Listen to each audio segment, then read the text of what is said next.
स्वतंत्रता सेनानी वीर सावरकर की बायोपिक के रूप में जाने माने एक्टर रणदीप हुड्डा स्वतंत्र वीर सावरकर को लेकर आए हैं। इसमें कोई दो राह नहीं है कि इस रोल को पर्दे पर जीवंत रखने के लिए रणदीप ने अपनी जान झोंक दी। बात करते हैं फिल्म स्वतंत्र वीर सावरकर की कहानी की। वीर सावरकर के जीवन पर आधारित इस फिल्म की कहानी उनके बचपन से लेकर उनके जीवन के अंतिम चरण तक की यात्रा तय करती है। कहानी इस बात को दर्शाती है कि कैसे सावरकर एक अखंड भारत की अदम्य इच्छा रखते थे, कैसे उनका अटल विश्वास था कि अंग्रेजों से आजादी अहिंसा से हासिल नहीं की जा सकती है। कहानी की शुरुआत होती है 18वीं सदी के अंत में फैले हुए भयानक रोग प्लेग से। देश अंग्रेजों का गुलाम है और उसी दास्ता के बीच वीर सावरकर का जन्म होता है। युवा सावरकर का अपने पिता की मृत्यु को देखना और फिर स्वयं क्रांतिकारी बनने के आह्वान करने से लेकर होती है। उनकी यात्रा का पहला पड़ाव फर्ग्यूसन कॉलेज है, जहां वे गरम दल के नेता लोकमान्य तिलक से मिलते हैं और क्रांति की आग को प्रखर करने के लिए अभिनव भारत जैसे क्रांतिकारी संगठन का निर्माण करते हैं। तब तक वीर सावरकर का विवाह अंकिता लोखंडे से हो चुका था। स्वतंत्र वीर सावरकर के ट्रेलर की बात करते हैं। अंग्रेजों का कानून जानने के लिए वो लंदन पहुंचते हैं ताकि वे अंग्रेजों को सबक सिखा सके। वहां उनकी जुगलबंदी स्वतंत्रता सेनानी मदन लाल ढींगरा, बिकाजी कामा और श्याम जी के साथ होती है। लंदन में भी वे अंग्रेजों के खिलाफ क्रांति की मशाल को तेज करते हैं। उन्हें गिरफ्तार कर लिया जाता है। उन्हें गैर कानूनी रूप से भारत भेजकर काले पानी की सजा दे दी जाती है। सावरकर के जीवन के प्रमुख जीवन परिवर्तनकारी क्षणों पर प्रकाश डालती है। इनमें उनके बड़े भाई दामोदर सावरकर का निरंतर साथ, महात्मा गांधी के साथ उनकी बातचीत, फ्रांस में शरण पाने के लिए भागने की योजना अपनाने का उनका असफल प्रयास, अंडमान द्वीप समूह में उनका आजीवन कारावास और काले पानी में उन्हें अंग्रेजों के द्वारा दी जाने वाली भयानक यातना, अंग्रेजों से उनकी दया याचिका और इस याचिका के बाद अंडमान जेल से रत्नगिरी जेल में उनका स्थानांतरण जैसी घटनाएं भी शामिल है। उसके बाद उसकी आज़ादी। यह फिल्म जेल से छूटने के बाद उनके जीवन और उनके राजनीतिक करियर पर भी प्रकाश डालती है। बात करते हैं स्वतंत्र वीर सावरकर के निर्देशन की। इस फिल्म में रणदीप ने एक्टर, निर्देशक, लेखक जैसी कई भूमिकाओं को अंजाम दिया है, मगर लेखक निर्देशक के रूप में वे इस स्वतंत्रता सेनानी के प्रति अत्यधिक आसक्त नजर आते हैं।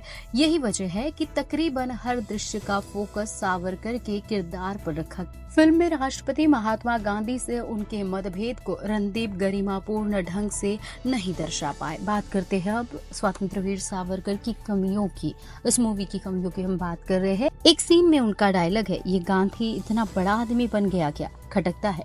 पंडित जवाहरलाल नेहरू, महात्मा गांधी, जिन्ना जैसे किरदार नेताओं को अलग अंदाज में दर्शाया गया है। वे ये नैरेटिव सेट करने का प्रयास करते हैं कि चाफेकर बंधु कान्हा जी आगरे से लेकर भगत सिंह, मदन लाल ढींगरा और सुभाष चंद्र बोस जैसे सभी महान स्वतंत्रता सेनानियों और नेताओं को आजादी की लड़ाई लड़ने और योगदान के लिए सावरकर ने ही प्रेरित किया। फिल्म का फर्स्ट हाफ थोड़ा स्लो है, जबकि सेकेंड हाफ में कहानी गति पकड़ती है।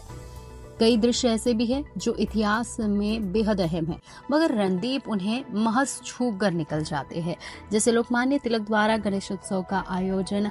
हाँ, निर्देशक के रूप में उन्होंने मोनोलॉग्स और पुराने black and white real visuals और न्यूज का इस्तेमाल खूब किया है। फिल्म का टोन डार्क रखा गया है ताकि उस दौर को दर्शाया जा सके। सिनेमेटोग्राफर अरविंद कृष्णा ने अपना काम बखूबी किया है, मगर फिल्म की लंबाई खलती है। प्री क्लाइमेक्स तक आते आते आप अधीर हो जाते हैं। हालांकि काला पानी में उनके साथ किया गया अतिक्रमण दिल को पसीज कर रख देता है, मगर इसका ट्रीटमेंट एक डॉक्यू ड्रामा की तरह प्रतीत होता है। लेखक के रूप में रणदीप कई जगहों पर सावरकर के किरदार को विरोधाभासी ढंग से पेश करते हैं। फिल्म में हिंदू और हिंदुत्व को लेकर उनकी सोच विरोधाभासी प्रतीत होती है। हितेश मोदक और श्रेयस पुराणिक का संगीत औसत है। बैकग्राउंड म्यूजिक ठीक ठाक है। कई ऐतिहासिक किरदारों में कास्टिंग और बेहतर हो सकती है। पारुल बोस और नीलेश वाघ का सेट डिजाइन तारीफ के काबिल है। बात करते हैं स्वतंत्र वीर सावरकर के किरदार और कलाकारों की। दर्शक अब तक रणदीप के करियर की सर्वश्रेष्ठ फिल्मों में हाईवे और सरबतीज को मानते आए हैं, मगर निसंदेह सावरकर उनके अभिनय काल की सबसे बेहतरीन फिल्म है। फिल्म में ऐतिहासिक घटनाओं के साथ चरण दर चरण उनका ट्रांसफॉर्मेशन दांतों में उंगली दबाने को मजबूर कर देता है। युवा सावरकर से अधीर सावरकर तक उन्होंने जो 30 किलो वजन घटाया और किरदार के एक्शन इमोशन को पकड़ा, वो ट्रांसफॉर्मेशन चरित्र की रूह तक पहुंचता है। किरदार के लिए कई उनकी अथक मेहनत पर्दे पर साफ नजर आती है। उनकी पत्नी यमुनाबाई के रूप में अंकिता लोखंडे ने बहुत उम्दा काम किया है। उनका लुक और वीरनगी भरा एक्सप्रेशन चरित्र को पुख्ता बनाता है। बड़े भाई दामोदर सावरकर के रूप में अमित सियाल ने बेहतरीन काम किया है। मदनलाल ढींगरा के रूप में मृणाल दत्त खूब जचे है। महात्मा गांधी बने राजेश खेरा प्रभाव नहीं जमा पाते। सहयोगी कास्ट ठीक ठाक है।